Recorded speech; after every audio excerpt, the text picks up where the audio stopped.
Hi అండి. Welcome back to my channel. So, ఈ winter సీజన్‌లో మనం ఎక్కువగా ఈవినింగ్ టైమ్ స్నాక్స్‌గా బజ్జీ అయితే ప్రిపేర్ చేస్తూ ఉంటాం కదా! సో, నేనైతే ఇక్కడ ఒకే బ్యాటర్‌తో 2 టైప్స్ ఆఫ్ బజ్జీలనైతే ప్రిపేర్ చేస్తున్నాను. చాలా టేస్టీగా చాలా ఈజీగా ప్రిపేర్ చేసుకోవచ్చు. సో, చాలా ఈజీ ప్రాసెస్ అండి. దీనికోసం నేనైతే ఇక్కడ ఒక కప్పు శనగపిండిని తీసుకున్నాను. దాన్నైతే బాగా జల్లించుకొని, దాంట్లో కొంచెం సాల్ట్, అలాగే కొంచెం వంట సోడా, అలాగే కొంచెం వాము వేసుకొని, బాగా మిక్స్ చేసుకొని కన్సిస్టెన్సీ అనేది ఈ విధంగా ఉండాలి. సో, దీన్నైతే కాసేపు పక్కకు పెట్టుకోవాలి. ఇక్కడైతే ఒక పొటాటో తీసుకొని దాన్నైతే పీల్ ఆఫ్ చేసుకొని, ఈ విధంగా స్లైసెస్‌గా అయితే కట్ చేసి పెట్టుకోవాలి. సో, ఇక్కడ చూడండి ఆనియన్ ఇంకా పచ్చిమిర్చిని కూడా సన్నగా కట్ చేసి పెట్టుకోవాలి. అయితే 2 టైప్స్ ఆఫ్ బజ్జీలు అని చెప్పాను కదా! వీటితోనే వేసుకోవాలి. సో, అయితే ఇక్కడ ఆయిల్ అనేది బాగా హీట్ అవ్వాలండి. హీట్ అయిన తర్వాతే మనమైతే బజ్జీలు వేసుకోవాలి.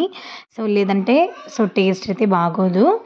సో, ఇవి గట్టిగా అయిపోతాయన్నమాట.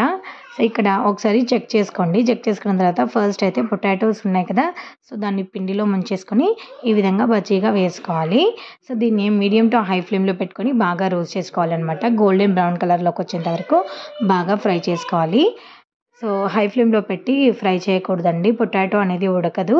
సో, తొందరగా ఇవి కలర్ కూడా చేంజ్ అయిపోయి పిండి పిండిగా ఉండిపోతాయన్నమాట. అలా కాకుండా మీడియం టు హై ఫ్లేమ్‌లో పెట్టేసుకొని కుక్ చేసుకుంటే లోపటి వరకు బాగా పర్ఫెక్ట్‌గా కుక్ అయితాయి.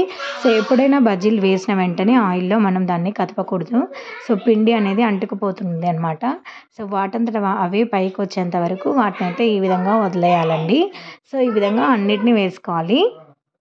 సో, మీకైతే ఇక్కడ వీడియోలో కనిపిస్తుంది కదా క్లియర్‌గా. సో, అవే మూవ్ అయిపోతాయన్నమాట. కాసేపయిన తర్వాత ఫ్రై అయిన తర్వాత అవే పైకొచ్చేస్తాయి. అప్పుడు మనం సెకండ్ సైడ్ ఫ్లిప్ చేసుకోవాలి. సో, ఈ విధంగా అన్నీ వేసుకోవాలండి. సో, ఇదే బ్యాటర్‌లో మనం ఇప్పుడు సన్నగా కట్ చేసి పెట్టుకున్న ఆనియన్ ఇంకా పచ్చిమిర్చిని వేసుకొని బాగా మిక్స్ చేసుకొని ఇప్పుడు ఈ విధంగా చిన్న బోండాల్లాగా కూడా వేసుకోవాలి.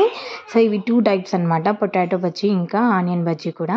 సో, ఇవి కూడా మంచిగా గోల్డెన్ బ్రౌన్ కలర్‌లోకి వచ్చేంత వరకు ఫ్రై చేసుకొని తీసేసుకోవాలి అంతే. సో, దీన్ని పల్లీ చట్నీతో అయినా, గ్రీన్ చట్నీతో అయినా తింటే మాత్రం టేస్ట్ అయితే సూపర్బ్‌గా ఉంటుంది. పిల్లలు ఎవరైతే పచ్చిమిర్చి తినరో వాళ్ళకైతే పొటాటో బజ్జీ పెట్టేసి మనమైతే ఈ విధంగా ఆనియన్ బజ్జీ తినేసేయొచ్చనమాట. టేస్ట్ అయితే చాలా అంటే చాలా బావుంటుంది. చాలా సింపుల్‌గా ప్రిపేర్ చేసుకోవచ్చు. ఒక్క పిండితోనే మనం ఇన్ని వెరైటీస్ అయితే చేసుకోవచ్చనమాట. సో, చాలా ఈజీ ప్రాసెస్ అండి. సో, ఫైనల్లీ చూడండి ఇవి మంచి గోల్డెన్ బ్రౌన్ కలర్‌లోకి వచ్చిన తర్వాత తీసేసుకోవాలి.